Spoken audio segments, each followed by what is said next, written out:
Bingkai Madura.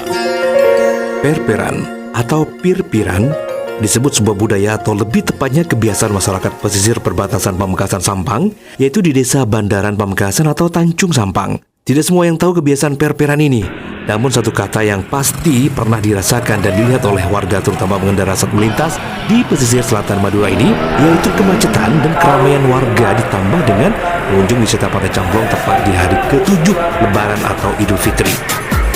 Sebagian orang hanya tahu perperan biang kemacetan dan hura-hura anak muda dengan musik. Padahal puluhan tahun silam, budaya perperan adalah budaya luhur. Begitu kata Ustadz Lora Ahmad Mulki Ufawi, tokoh setempat yang biasa dipanggil Ramumung. Perperan itu budaya tempo dulu sebenarnya, yang merupakan warisan dari nenek moyang. Karena nama pirpiran ini seandainya sekarang ya kendaraan yang dipakai umum warga, becak umpamanya ya, cak becaan namanya. Atau kalau mobil, bil mobilen, atau kalau dokar, kar dokaran. Pirpiran ini dulu pasti ada kendaraan yang namanya pir.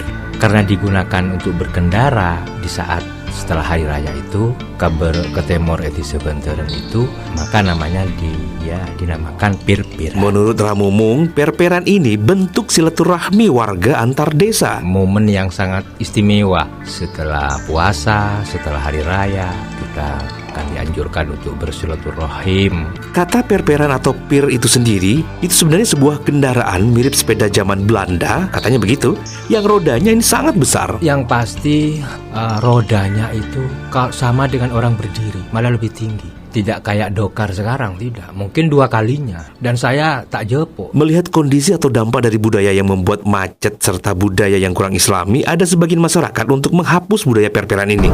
Namun Mumung tidak setuju dengan rencana itu. Bukan, saya paling tidak setuju kalau nantinan bengesepo itu lantas gampang kita hapus begitu saja. Karena saya yakin orang-orang tempo dulu, para leluhur kita, punya keinginan yang luhur. Bahkan menurut Mumung, perperan itu punya pesan mulia dari sesepuh setempat, khususnya soal silaturahmi. Itu tak lepas dari anjuran daripada tokoh kiai dulu, mungkin tokoh masyarakat, agar 3 penduduk desa ini setelah puasa, setelah hari raya 1-2 hari digunakan untuk beranjang sana bersilaturahim. Karena memang 3 desa ini orang Bandaran banyak yang berkeluarga dengan orang keramat, orang Bandaran banyak yang berkeluarga dengan kawin dengan orang Tanjung, begitu juga sebaliknya. Meski begitu, pihaknya mengakui ada pergeseran nilai dari perperan tersebut, khususnya terkontaminasi dengan kebiasaan dari luar Madura atau kota besar. Ya, saya akui memang seiring dengan perkembangan zaman, perkembangan teknologi dan lain sebagainya saat ini, esensi daripada perperan juga mulai bergeser. Yang dulu isinya murni silaturahim untuk saling bermaaf-maafan, sekarang sudah bernuansa entertain. Jadi sudah ada sentuhan hiburan. Ya, mungkin ini sudah realita dan keniscayaan yang harus kita hadapi memang.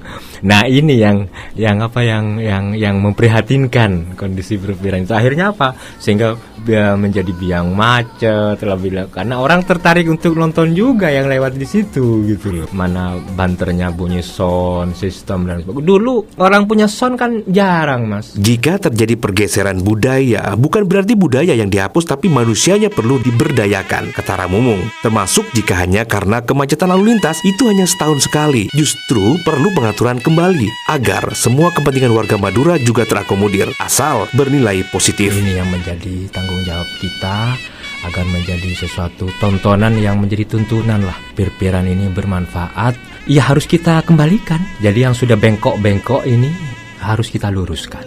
Dan saatnya kita sebagai tokoh masyarakat, pemerintah dan sebagainya, ayo kita duduk bersama bagaimana agar isi dari perpiran itu bisa barokah, bisa manfaat. 103,7